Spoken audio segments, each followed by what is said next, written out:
My name is João Miquel. I come from Portugal and I work as a site supervisor.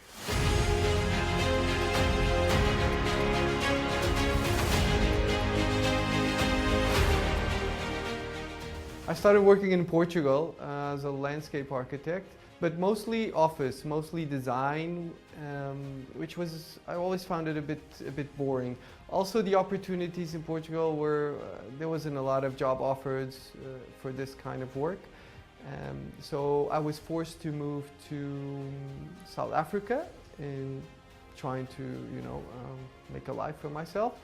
Also didn't really work out the way I expected, but something great came out of it, which was I saw a job advertisement. In 2014, when I got the job offer, obviously I spoke to my family and some friends, and everybody was a bit reluctant.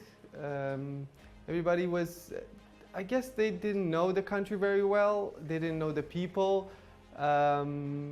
So people were a bit, especially my family, they were a bit scared of me coming here. They were a bit scared of the cultural shock.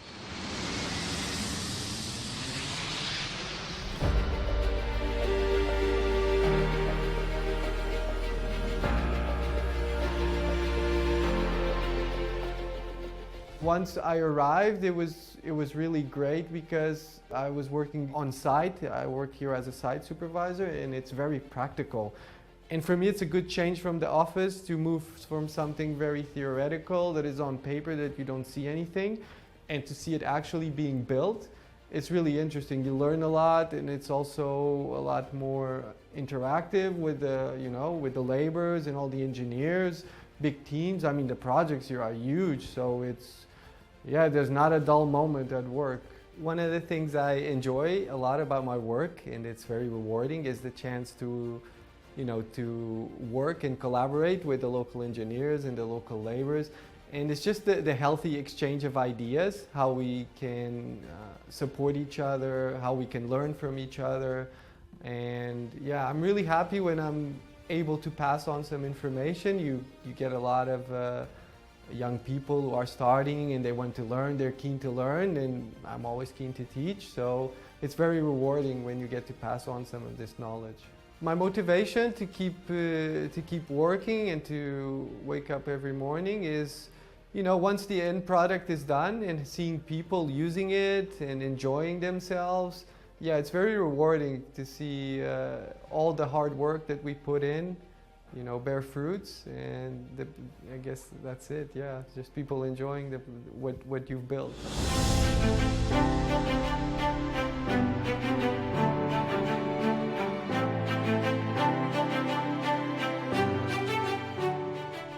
Since I arrived up until now, I definitely see a change, especially in the people.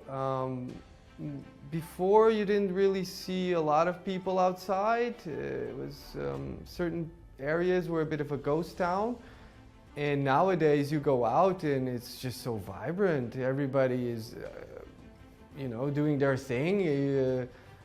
Just being themselves, and tons of activities, tons of interesting cafes, tons of different initiatives happening.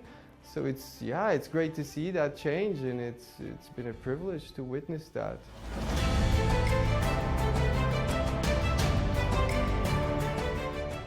When it comes to food, I'm not a big fan of the fancy restaurants and the franchise. I really like those, let's call it dingy restaurants that you meet around Saudi Arabia. The nice pool, for instance, is fantastic. So everything that's too flashy, I tend to avoid, and I like going into those that are, not so attractive, and it's really nice. You end up meeting really nice people, good and cheap food also, yeah.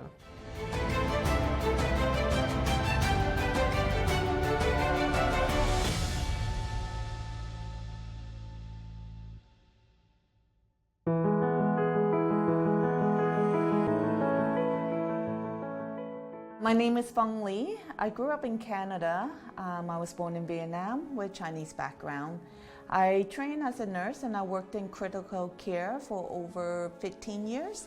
So I decided 2 years ago to stop that, and I've been teaching yoga for the past 5-6 years now. So Miguel actually came to one of my yoga class, and then after a couple of months or so of just talking and him being away, I was asking him to take me out climbing. So that's that. Yeah. Yeah, I guess our two worlds just met. I was a bit curious about yoga. I was a beginner, and Feng wanted to learn more about rock climbing. She was a beginner, so we kind of ended up teaching each other yoga and rock climbing, and and then things just took its course. And the place he took me to is like over 2 hours away, so it took a salon drive. So you kind of get to know someone.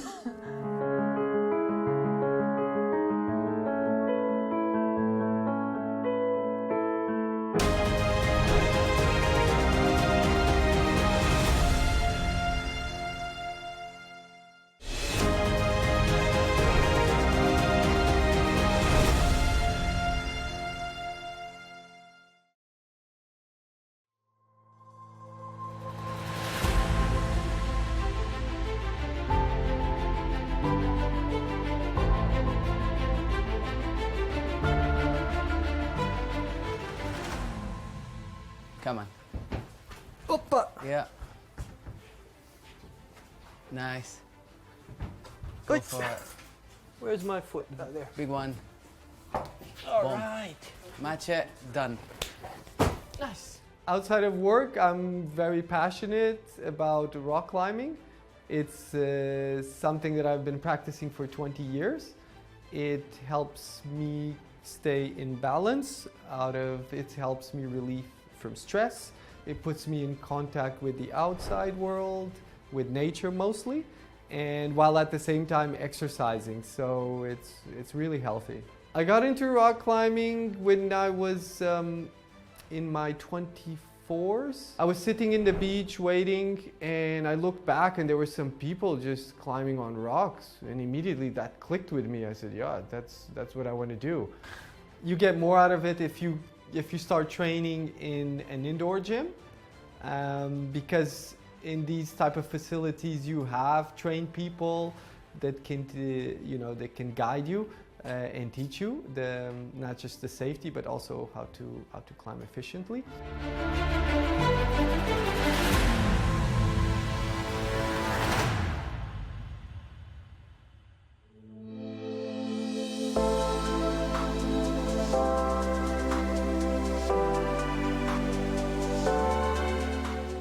So in 2014, when I first arrived in Saudi, there was no rock climbing, and rock climbing has always been a strong part of my life.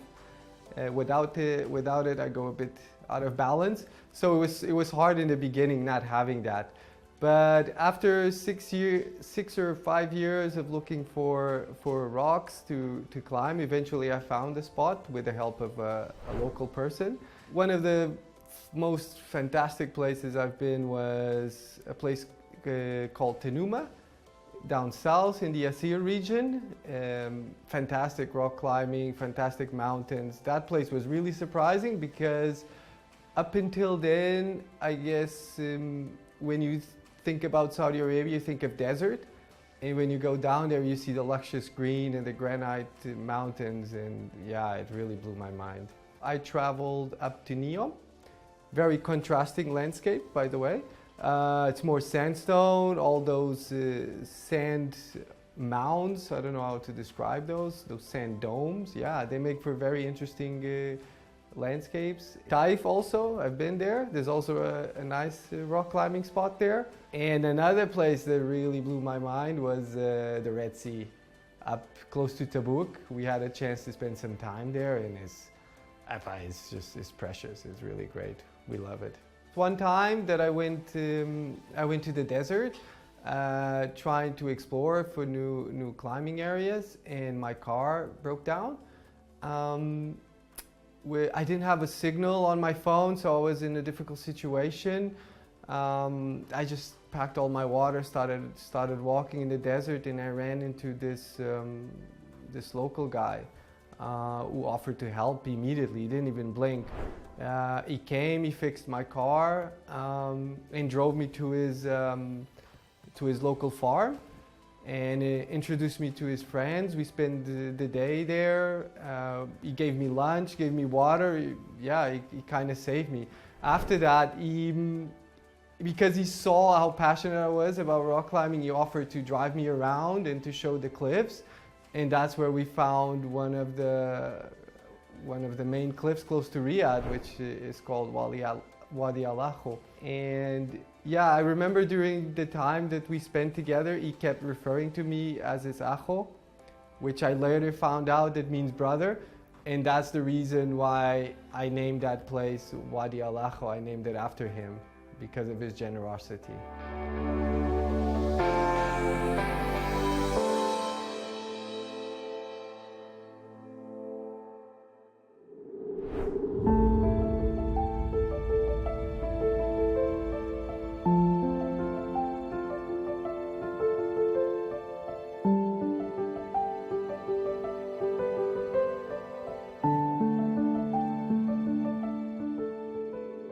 When I first arrived in the country, I admit I was prejudiced of the Saudi culture. When we first arrive here and when you're abroad, people who don't know the culture, who don't know the country, we hear a lot of gossip, we hear a lot of exaggerations. And having met my friend Naif, who rescued me in the desert, it's just totally broke all those stereotypes. Yeah, sometimes being away from the family and friends, it's a bit hard. I get a bit homesick every once in a while. But luckily I've made some good friends here. You know, I met my wife here, which really makes a difference. It's actually my third time back in Saudi, so it's nice, it's good. Throughout the day I'm planning my classes, on the weekend we go climbing. And then we look forward to trips outside of the kingdom, and we're in the kingdom. Yeah, so it's good. Yeah, I think it's nice that we have these activities and that we're able to share it. Yeah, it makes it good.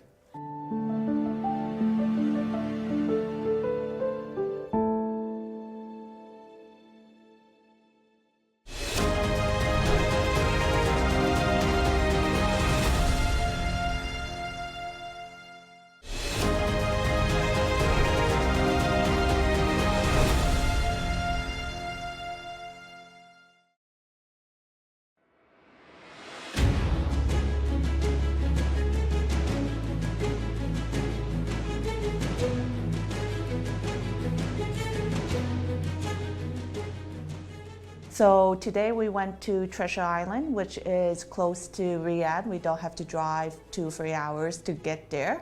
And so we just plan to meet either at the crag or at a central point, and we usually go off together. We all usually have our own equipment, like rope and quick draws and all that safety stuff too, so yeah. Yeah, it also takes us a while to get into climbing because we're always so happy to see all the guys, so saying hello to everyone. Takes a bit of time until we get into it, but it's always good fun, good people, always a good time. Always a good group there to talk to, so yeah.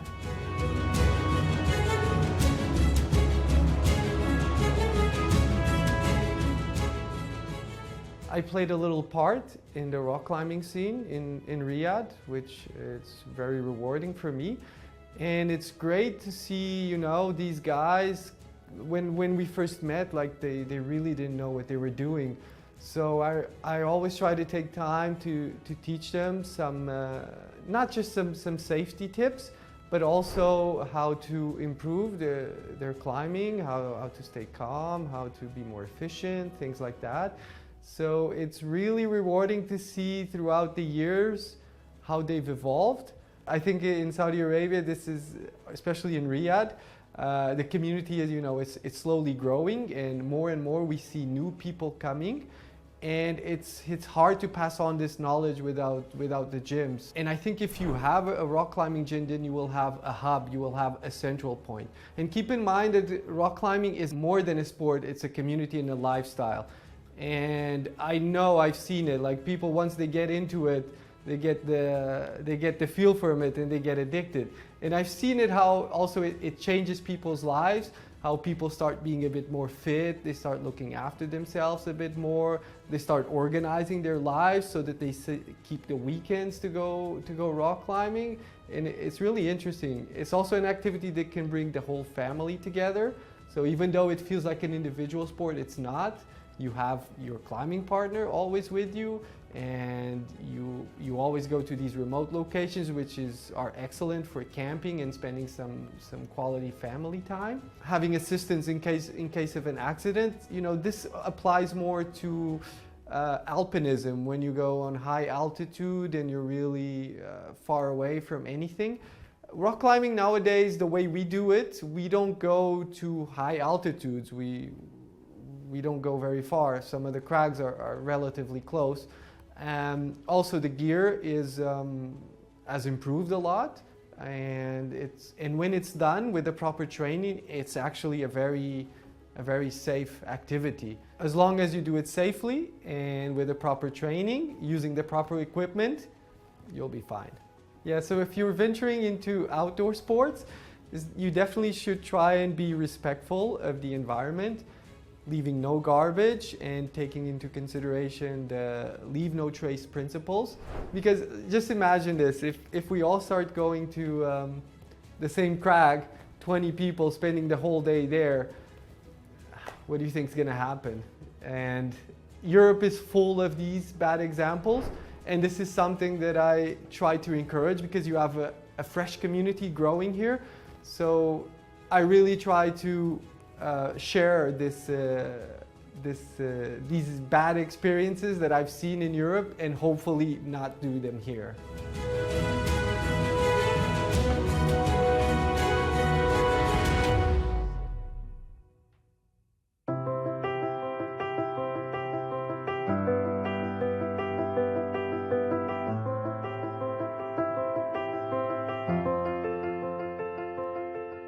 So usually after a climbing session, we go out for dinner or we go to someone's house and we just catch up a bit more.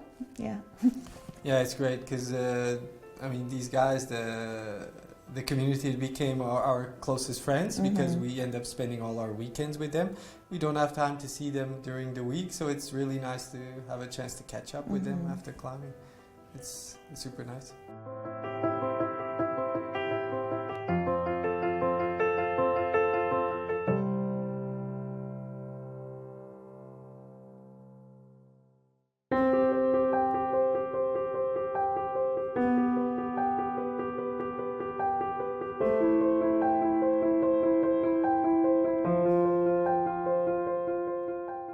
Yoga in my life and with Phong, it's great because I think the two activities, they go together. Rock climbing is very much about pushing and compressing your muscles, and yoga is mostly about stretching. So it really feels good to do the stretches after a climbing day, also throughout the week to be able to stretch your muscles a bit. Yeah, it's a good combo.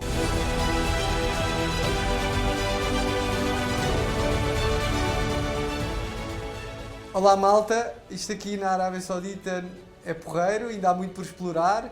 Venham aí que não se vão arrepender.